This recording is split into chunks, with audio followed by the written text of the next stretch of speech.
ಕದನ ಕಣದಿಂದ ಹಿಂದೆ ಸರಿಯದ ಈಶ್ವರಪ್ಪ ಇವತ್ತು 3 ಗಂಟೆ ಒಳಗೆ ನಾಮಪತ್ರ ವಾಪಸ್ ಪಡೆಯೋದಕ್ಕೆ ಅವಕಾಶ ಇದೆ. ನಾಮಪತ್ರ ವಾಪಸ್ ಪಡೆಯದೆ ಕದನ ಕಣದಲ್ಲೇ ಉಳಿದಿದ್ದಾರೆ ಈಶ್ವರಪ್ಪ.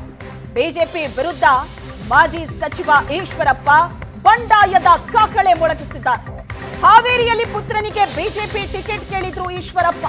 ಸಾಕಷ್ಟು ಪ್ರಯತ್ನ ಪಟ್ಟಿದ್ರು, ಆದ್ರೆ ಮಗನಿಗೆ ಟಿಕೆಟ್ ಮಿಸ್ ಆಗ್ತಾ ಇದ್ದಂತೆ ಅಸಮಾಧಾನಗೊಂಡಂತಹ ಈಶ್ವರಪ್ಪ ಪಕ್ಷೇತರರಾಗಿ ಬಂಡಾಯ ಅಭ್ಯರ್ಥಿಯಾಗಿ ಶಿವಮೊಗ್ಗದಿಂದ ಕದನ ಕಣದಲ್ಲಿದ್ದಾರೆ.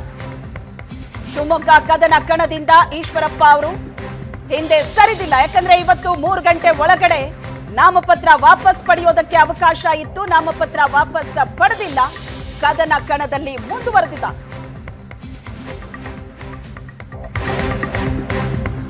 ಶಿವಮೊಗ್ಗದಲ್ಲಿ ಬಿಜೆಪಿ ಅಭ್ಯರ್ಥಿ ರಾಘವೇಂದ್ರ ಪ್ರಚಾರವನ್ನ ನಡೆಸಿದ್ರು. ಬಿಜೆಪಿ ಜೆಡಿಎಸ್ ಮೈತ್ರಿ ನಾಯಕರ ಜೊತೆ ಕ್ಷೇತ್ರದಾದ್ಯಂತ ಮತಯಾಚನೆಯನ್ನ ನಡೆಸ್ತಾ ಇದ್ದಾರೆ. ಶಿವಮೊಗ್ಗ ಗ್ರಾಮಾಂತರ ಕ್ಷೇತ್ರದಲ್ಲಿ ಸಮಾವೇಶವನ್ನ ನಡೆಸಿದ್ರು.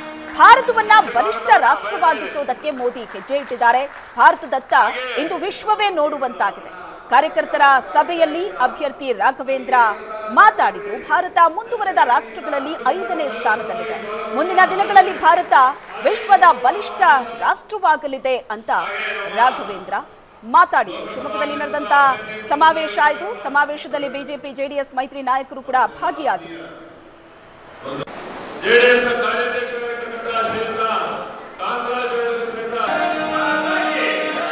ನಿಮ್ಮ ರಾಘಣ್ಣ ಅಹಂಕಾರದಿಂದ ಮಾತಾಡ್ತಾ ಇಲ್ಲ, ಒಂದು ವಿಶ್ವಾಸದಲ್ಲಿ ನಾನು ಮಾತಾಡ್ತಾ ಇದ್ದೀನಿ.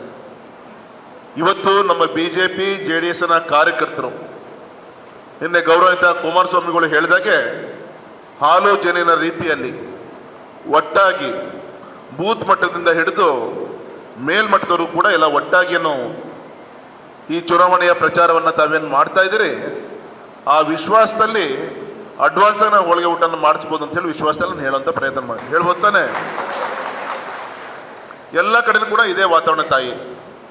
ಮೊನ್ನೆ ನಮ್ಮ ಭಾನುಜಿಯವರ ನೇತೃತ್ವದಲ್ಲಿ ಭದ್ರಾವತಿಯಲ್ಲಿ ಕೆಲವು ಸಮುದಾಯ ಭವನಗಳಿಗೆ ಕೊಟ್ಟಂತ ಅನುದಾನವನ್ನು ಕಣ್ಮುಂದಿಟ್ಕೊಂಡು ಸುಮಾರು 100 ಸಮಾಜಗಳು ಅವರವ್ರ ದೇವಸ್ಥಾನದಲ್ಲಿ ಪೂಜೆಯನ್ನು ಮಾಡಿಸ್ಕೊಂಡು ಅಲ್ಲಿಂದ ಪ್ರಸಾದವನ್ನು ತೆಗೆದುಕೊಂಡು ಬಂದು ಸುಮಾರು 2,000ಗಿಂತ ಹೆಚ್ಚಿನ ಆ ಒಂದು ಅನೇಕ ನಮ್ಮ ಪರಿಜಾತಿ ಪರಿಷತ್ ಪಂಗಡದ ಇತರೆ ಸಮಾಜ ಬಂಧುಗಳು ಬಂದು ನಿಮ್ಮ ರಾಘಣ್ಣಂಗೆ ಹಾರೈಸಿ ಹೋದರು.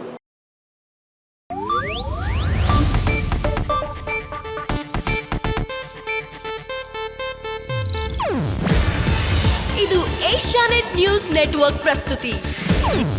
ನೀವು ನೋಡ್ತಿದ್ದೀರಾ ಏಷ್ಯಾನೆಟ್ ಸುವರ್ಣ ನ್ಯೂಸ್.